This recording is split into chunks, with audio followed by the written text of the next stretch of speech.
Wills Ascensión Rangel Linares, el presidente de la Central Bolivariana Socialista de Trabajadores y también presidente de la Federación Petrolera. Bienvenido y dispuesto hoy a colocarse al descubierto ante el país. Muchísimas gracias, Eduardo, por supuesto, por estar en tu programa, uno de los programas más vistos en Venezuela y, por supuesto, por el canal Venevisión. Comentábamos por qué su vinculación con el petróleo y me dicen que en Barinas hay petróleo. ¿Está asociado a esto desde la niñez? Bueno, sí, por supuesto. Desde el 1946 hay petróleo en Barinas, en El Toreño, San Silvestre, esas áreas productivas allá, las empresas de Sinclair, Móvil. Uno cuando niño pues estaba en el campo, oía esos comentarios, muy poco, porque realmente la industria petrolera en Barinas en esos momentos no era predominante, predominaba más la agricultura, la finca, la producción agropecuaria. Tenía 20 años cuando comenzó como obrero en la industria petrolera, ya cuenta con 34 años, pero ¿qué lo hace sindicalista? Mira, me hace sindicalista, bueno, que uno como estudiante siempre vivió las luchas y cuando uno llega en el 80 a la industria, tenía todavía esa dirección tecnocrática que restreaba mucho los derechos de los trabajadores, sobre todo el trabajador contratado era muy marginado en aquella época, entonces, bueno, eso fue como algo natural. Además, una amistad que hice con dos grandes dirigentes, considero yo, en Barinas, que es el señor Gregorio Bracho y Cristóbal Acosta, ¿no? Eran dirigentes que yo veía que luchaban por los trabajadores, pero también trabajaban. Fue el ejemplo que de verdad me marcó desde el punto de vista que siempre creí que el dirigente en su región debe luchar, debe ganarse el liderazgo de los trabajadores, pero trabajando también, porque no es justo que un sector de trabajadores te elija para que los representes y entonces tú te vayas 365 días del año y no los vuelvas a ver más nunca. Ahora, dos planteamientos o dos puntos en esta pregunta o planteamiento. ¿Qué hace el liderazgo en el sindicalismo? Usted está allí porque es chavista y por qué es chavista. No, mira, el liderazgo, como te dije anteriormente, se gana con los trabajadores en su labor diaria, la faena que nosotros vivimos. Pues. Allí uno va dando la batalla, va dando la lucha, da el ejemplo, y porque por ser chavista, no, porque en el 80 cuando yo ingresé, todavía no se hablaba de chavismo. ¿Qué puede estar pasando en la cultura venezolana hacia el trabajo, la valoración del trabajo? Un trabajo que establece esa comunicación permanente entre el empleador y el empleado, muchas veces de gran tradición. Yo tengo 26 años aquí. ¿Y qué puede estar ocurriendo cuando el trabajador siente en este momento que no le alcanza el dinero, que no hay una relación coherente entre el esfuerzo, las horas de dedicación a unas jornadas diarias y lo que recibe a cambio semanalmente o 15 y último y no le alcanza para comprar? Yo quisiera que en este primer planteamiento usted hablara de este aspecto incluso psicológico, cultural, de lo que puede estar pasando en este momento. Bueno, Eduardo, mira, hay dos cosas ahí. Hay una cosa de la autoestima de uno mismo en el trabajo, ¿no? Querer lo que uno hace, como tú dices. Tienes 26 años de edición, tú quieres a Benevisión, crees en la gerencia de Benevisión. Bueno, nosotros tenemos 34 años en la industria petrolera y creo en la industria petrolera como la industria del país.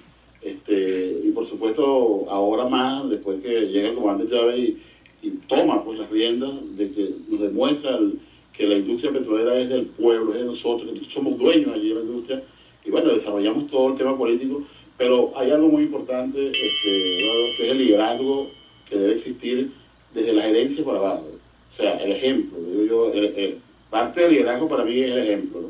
Entonces, uno de verdad que ha llegado al punto de que cuando tú no ves un ejemplo, no tienes un buen líder, entonces, bueno, tú crees que el trabajo simplemente es cobrar 15 y último, como tú dices, cobrar semanal o cobrar 15 y último. No, el trabajo yo considero que va más allá de eso, que nosotros trabajamos para lograr la felicidad de un país. O sea, nuestro aporte como trabajadores es por la familia, por la patria, y que en la medida que tú seas mejor trabajador y que logres que como trabajador producir más, poder aportar ideas de productividad y producción, tú estás dignificando el trabajo y estás dignificándote como persona. Rangel, ¿qué podemos hacer, hacia dónde vamos cuando se habla de bachaqueo, reventa, ese mercado negro al que apela toda aquella persona que con recursos tiene que pagar mucho más costoso las cosas porque sencillamente no se consigue? Usted dijo en alguna oportunidad, no se puede combatir la inflación a punta de salario, debe hacerse a través de la generación de riqueza, productividad, para generar felicidad y beneficios sociales. Ese como que no es el camino que estamos transitando en este momento. Bueno, ¿O sí? ¿Qué se le dice a la gente? Mira, Eduardo, no es el camino, hay un factor político que indudablemente es un ingrediente que no teníamos en el pasado. O sea, nosotros estamos construyendo un nuevo sistema, una nueva patria, la patria que está acá, en esta Constitución. Eso, por supuesto, tiene sus enemigos, tiene una lucha interna fuerte contra el proceso de cambio que vamos viviendo en la patria, tiene, por supuesto, unos enemigos muy poderosos como es el imperio. No tenemos duda los casos de eso. Hoy que nosotros tenemos la posibilidad cierta, con una ley orgánica de los trabajadores y las trabajadoras y con esta Constitución, de ser poder, de que los trabajadores logremos de verdad dirigir el proceso social del trabajo, que no es otra cosa que producir, generar riqueza y hacer una distribución equitativa y justa en todo el pueblo venezolano.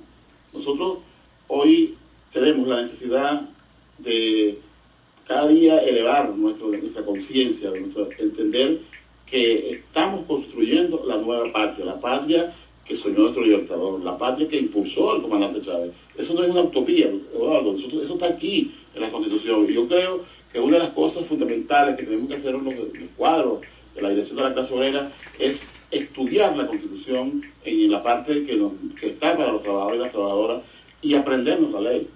No solamente que si la movilidad, que si la antigüedad, que si, o sea, lo básico de la ley, lo antiguo de la ley. Tenemos que desarrollar esta ley en su contexto tal cual como está aquí.